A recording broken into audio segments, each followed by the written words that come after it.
Hey guys, what's going on? It's Carl here, back with another episode and another series of Best in Tech. This is also a gear upgrade video as we finally have my new camera on camera. This is the Sony A7R Mark II, my new main cam.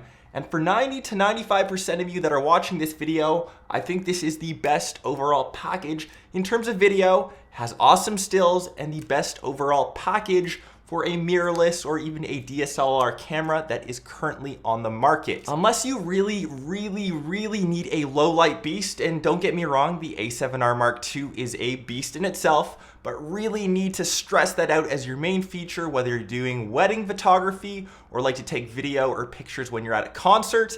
Maybe the A7S II has a slight advantage. It definitely does in terms of low light performance, but this still won't be any sort of slouch unless you're looking to get a dedicated cinema cam like the C100, C200, FS5, or even FS7, which I definitely wasn't. For me on YouTube, a DSLR or a mirrorless camera is just fine.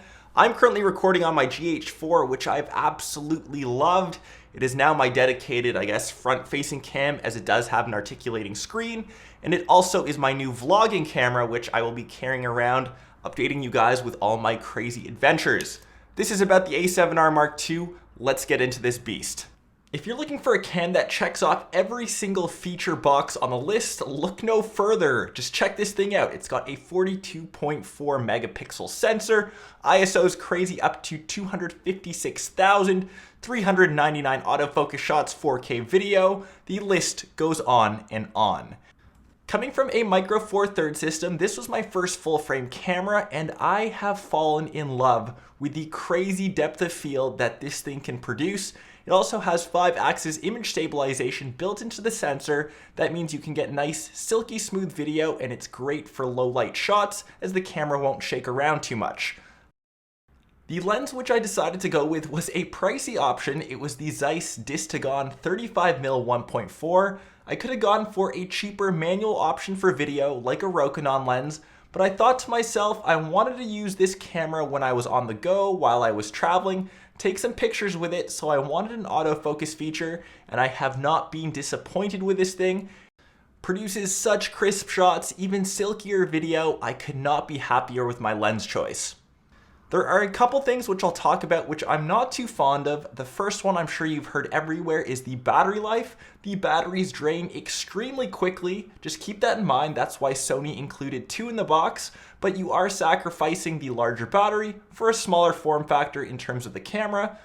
Just make sure you keep a couple extra in your backpack, or you can always get the battery grip. Second off, which is the menu system, and I'm sure most of you have heard this before. Again, it isn't the most intuitive, takes a bit of time to get used to, but once again, these things aren't really a deal breaker to me. Maybe something that I really miss from my GH4 is the articulating screen and having a touch screen for touch to focus, but it still has nice features like zebra and peaking, which you'd expect out of a higher end video cam. Another big reason why I chose this over the A7S II was the Super 35 crop mode. This essentially gives you a APS-C size crop for each effective focal length. Now my 35mm is an effective 52mm, giving all of my primes 2 different focal ranges. And the thing that I'm falling in love with most by far is the 5-axis image stabilization. This shot is completely handheld, completely usable. I'm just really looking forward to using this camera more as the channel keeps on growing. I think the next lens which I will invest in is the 16 to 35, but once again that thing is $1,400, so this thing is not a cheap option, but if you can afford it, you won't be disappointed. Let me know what you guys think of the A7R Mark II down below in the comments. Definitely not a cheap option, and if you're looking for something a bit more budget and still has great video, check out the GH4. I told you guys I've loved this cam. I've used it for over a year, and it's less than half the price. But if you are looking to be on top of your game, looking for the best of the best, look no further. I hope you guys enjoyed this video though. If you did, be sure to go crazy on that like button, subscribe to the channel, and I will catch everyone else, of course, in my next episode. Peace.